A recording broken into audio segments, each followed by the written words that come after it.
Welcome to Adirai Navras kitchen. இன்றைக்கி நம்ம பார்க்க போகிறது மட்டன் சுக்கா. வாங்க வீடியோக்குள்ளே போகலாம். மட்டன் சுக்கா செய்வதற்கு தேவையான பொருள் என்னென்று பார்க்க போகிறோம். மஞ்சத்தூள் 1/2 ஸ்பூன் எடுத்துக்கோங்க. சோம்புத்தூள் 1 ஸ்பூன் எடுத்துக்கோங்க. சீரகத்தூள் 2 ஸ்பூன் அளவு எடுத்துக்கோங்க. கொத்தமல்லி ஒரு கைப்பிடி அளவு, பச்சை மிளகாய் ஒரு 3,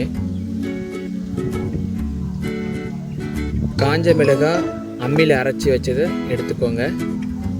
இஞ்சி பூண்டு பேஸ்ட்டு 1 ஸ்பூன் அளவு எடுத்துக்கோங்க. தக்காளி ஒரு 3 தக்காளி கட் பண்ணி வச்சுக்கோங்க. பல்லாரி வெங்காயம் 1/4 கிலோ அளவு கட் பண்ணி வச்சுக்கோங்க. நான் 1/2 கிலோ கறி குக்கரில் அவிச்சு எடுத்து வச்சுக்கிட்டேன். சட்டி சூடு வந்துருச்சு. இப்போ எண்ணெயை ஊற்ற போகிறேன்.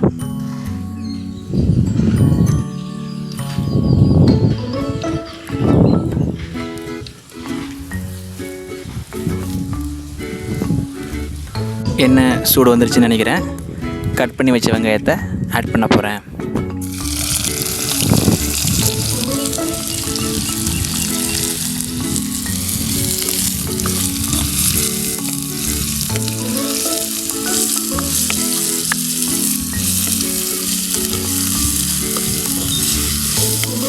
வெங்காயத்தை தீய விட்டுறாமல் பொன்னிறமாக வதக்குங்க.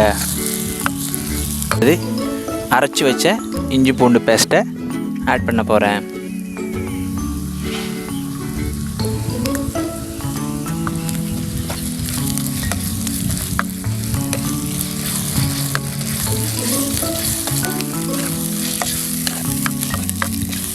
இஞ்சி பூண்டு பேஸ்ட்டு போட்ட பிறகு கொஞ்சம் லைட்டாக கிண்டி விட்டுட்டு ஒரு 5 மினிட்ஸ் மூடி வச்சுருங்க. சரி, இப்போ வெங்காயம் வதங்கியிருக்கான்னு பார்க்கலாம்.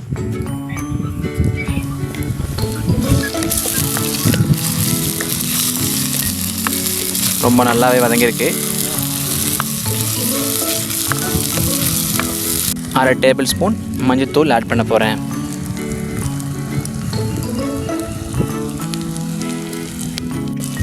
அம்மியில் அரைச்சி வச்ச மிளகாவை ஒரு 1/2 ஸ்பூன் அளவு ஆட் பண்ண போகிறேன்.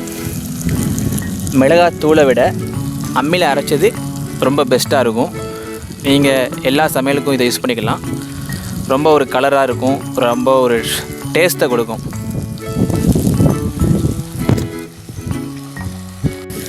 வெட்டி வச்ச தக்காளியை ஆட் பண்ண போகிறேன்.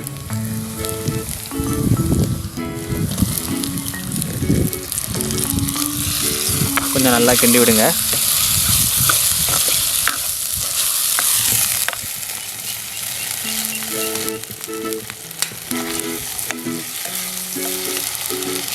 அதில் ஆட் பண்ண போகிறேன்.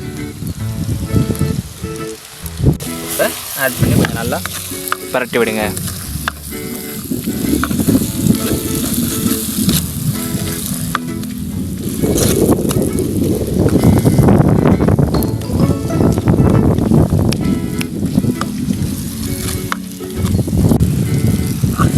அதுக்கப்புறம் ஒரு 5 மினிட்ஸ் மூடி வச்சுருங்க.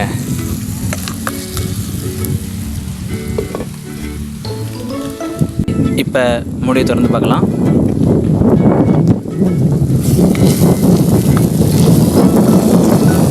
ரொம்ப நல்லாவே இருந்துருக்குது. இப்போ கறியை ஆட் பண்ண போகிறேன்.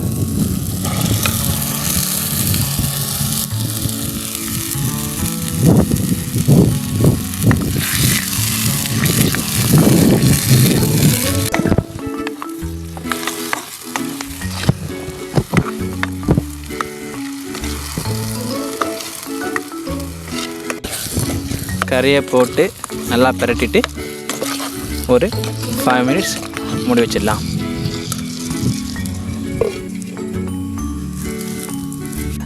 கறி வெந்துருச்சான்னு பார்க்கலாம்.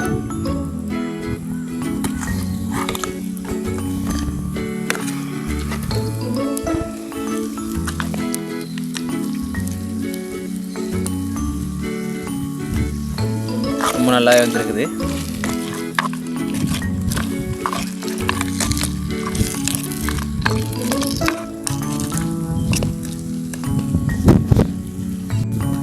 சீரகத்தூள் ஒரு 2 ஸ்பூன், அப்புறம் சோம்புத்தூள் 1 ஸ்பூன்.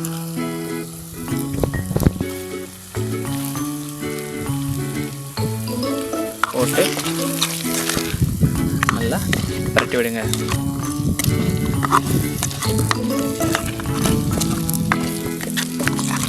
தேவையான அளவு உப்பு போட்டுக்கோங்க.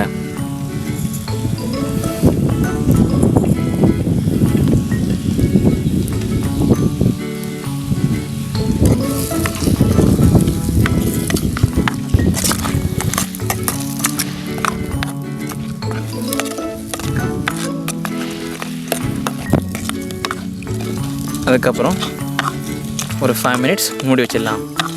அப்போ தான் கறியில் நல்லா மசாலா செட் ஆகும்.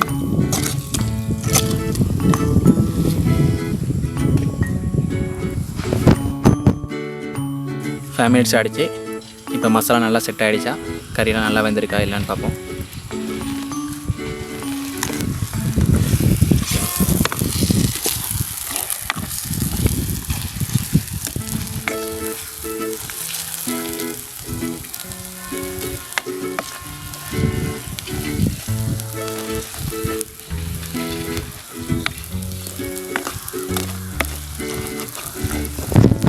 ஓகே, ரொம்ப நல்லா வெந்திருக்குது.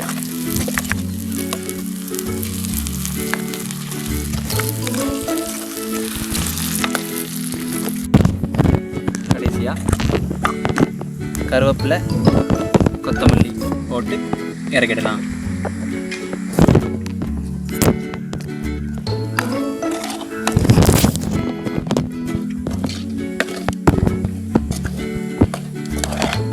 ஓகே வியூவர்ஸ், நான் செஞ்ச இந்த ரெசிபி உங்களுக்கு ரொம்பவே பிடிச்சிருக்குன்னு நினைக்கிறேன். நீங்களும் வீட்டில் செஞ்சு பாருங்கள். பிடிச்சிருந்தா லைக் பண்ணுங்கள். மறக்காமல் அதிரை நவரஸ் கிச்சனுக்கு சப்ஸ்கிரைப் பண்ணுங்கள். இதை விட இன்னும் ஸ்பெஷலான ரெசிபியோட அடுத்த வாரம் சந்திக்கிறேன்.